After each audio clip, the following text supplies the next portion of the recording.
Good morning, everyone. It is Thursday, May the 18th, and you are on the lot with Stephen Hill.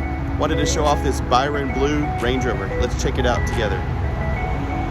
All right, guys, so here she is. This is the Byron Blue full-size Range Rover 2020, and it's got the satin silver grille with the letters, and you've got the bright work down at the bottom of the bumper as well. So it kind of has that elegant look to it, and you've got the diamond turn sparkle silver rims. And these are 21s, so it's a 275/45 R21 right there with the Range Rover on the brake calipers, and it's got the silver swoosh down the side, kind of breaks up all the Byron Blue. And if you look, all the pillars are blacked out, and then the roof floats right above the car in the Byron Blue.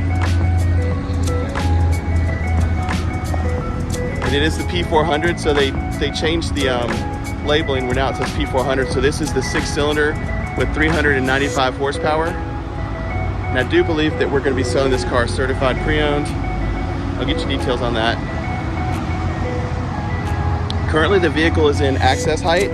That's going to make it easier to load people, but it does have normal ride height. Once you start moving over 3 or 4 miles an hour, it goes to normal ride height. And then you also have off-road height where it goes up a little bit higher. Gives you a little bit more ground clearance, better approach and departure angles on the car as well. Gorgeous car. Has the LED headlights with the little surrounds on there as well. All right, I cannot wait to show you the inside. Let's check it out together. All right, let's check her out. It's keyless. Bam. So you have the ivory with the navy right there, and then you have the satin straight walnut veneer right here. So it's so cool. You don't normally see this. So this one was custom built. We have a spot vehicle. Look at that satin wood right there. And then you got the ivory headliner and uppers. So the car just really pops. Let me jump in and start it up.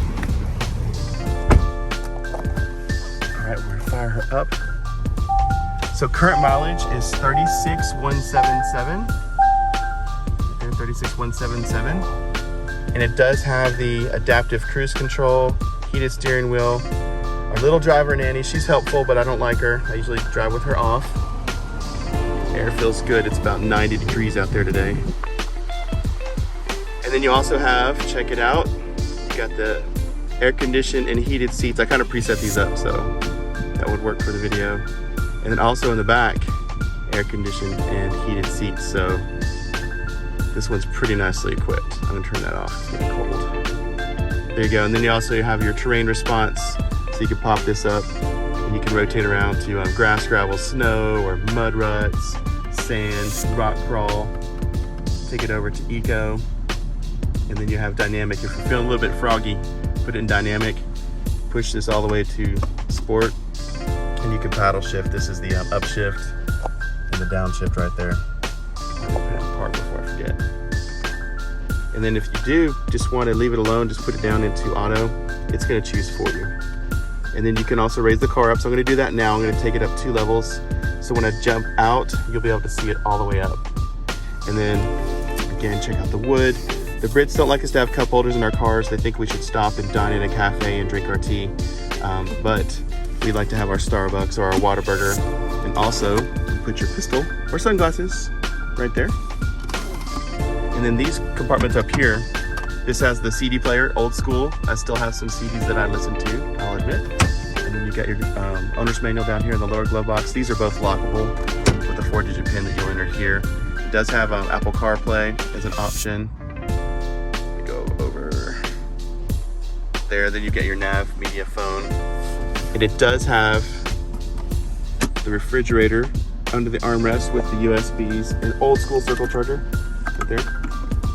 I think there's a charger under here too. Yep, right there. And then the passenger seat, just like that. These are kind of a throwback from the old days, so this would actually be an adjustable armrest. You can make it either at a lower position or at a higher position, so you can kind of rest your elbow. Sometimes when you're off-road, you want to brace yourself a little bit. You even still have the little handles on the front and the back. And then you got your SOS, and then your just roadside assistance buttons right there. Let's check out the back seat. All right, let me show you how high up she is. So I took her in off-road height, right there. And we'll jump in the back seat now. So she's just as gorgeous back here as she is in the front. The big panel roof makes the car feel more open. You're less claustrophobic, and then this seat's a little bit higher than the front seat, so you can see the motion that you're feeling. You'll get less car sick. Lots of charging options. You get the 4-zone climate, and obviously you can do air conditioning and heated seats for the outboard passengers. Such a gorgeous car. All right, let's check out the trunk. All right, so she's gonna be right in the middle. Just push the button. And you do have your tailgate that's internal. And you can lower it with just the press of a button. And she's super high off the ground right now. I can literally just push a button right here and lower the back end. And I can also lower the seats if I want to have extra space. I can do that as well. Check out the gorgeous blue carpeting. And you have your rubber mats are in the back here, and then some of the accessories for the coat hanger and the purse hook as well. So I don't think they've actually been installed because the little pieces are still in here. So whoever had it maybe just stuck it in their garage and then put it back in when they traded the car in. Let me close this. I'm just going to close the lower one so I can reach up here and push this down. It's got a really cool blue cover. It's going to hide all your purchases, and it's a hard cover so that it's not easily can be broken through into or whatnot. And then I actually have used this to lay my jacket on when I'm traveling or whatnot. I can put my jacket on here so it doesn't get crumpled up in a heap, or you could just use the coat hanger. All right, let's close her down. I do want to show you under the hood. This is the fun part too. All right, just to raise the hood, you just reach in here, pull right there. It's pretty easy. If you look, it has the clamshell hood, so there's no lines. And also there's seals underneath here that will seal this hood down. And then the only way water's going to get in, it has to go through the seal. It won't get in, but the air will come up through the hood, down through this opening in the hood, into these snorkels, and then the air goes into the engine from each side. See that? And you have almost 3 feet of water you can go through, and 395 horsepower. So it's a 6-cylinder mated with an 8-speed ZF transmission. Puts out 395 horsepower. This car is so perfectly balanced in its 6-cylinder form.